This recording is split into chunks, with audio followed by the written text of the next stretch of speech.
पहिला आहे 5 वर्षाचा. 5 वर्षाचा. हा. बरं, हे चॅम्पियन आहे म्हटलं तुम्ही. ही पुणे येथे प्रदर्शन मध्ये गटात चॅम्पियन झालेला आहे. बर.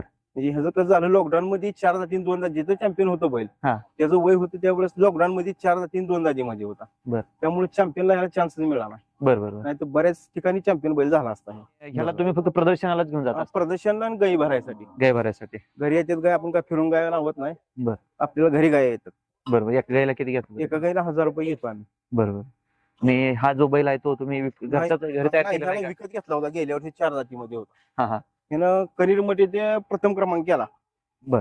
खुपरी कोल्हापूर तिथं प्रथम क्रमांक केला. म्हणजे आम्ही जास्त फिरवलं नाही, ह्याला 4-5 ठिकाणी फिरवला, तिथं प्रथम क्रमांक ह्याचा आलेला. बरोबर. आणि ही जी गाय आहे ती, हे जी गाय आहे बर, ती बऱ्याच ठिकाणी चॅम्पियन झाली. ही आहे, ही गाय ह्याची आहे. ह्याची आहे. बर. आणि त्यांच्या दोघांची पण आहे. आता जी मुलाखत घेतली ना, त्या दोघांची आहे. बरोबर.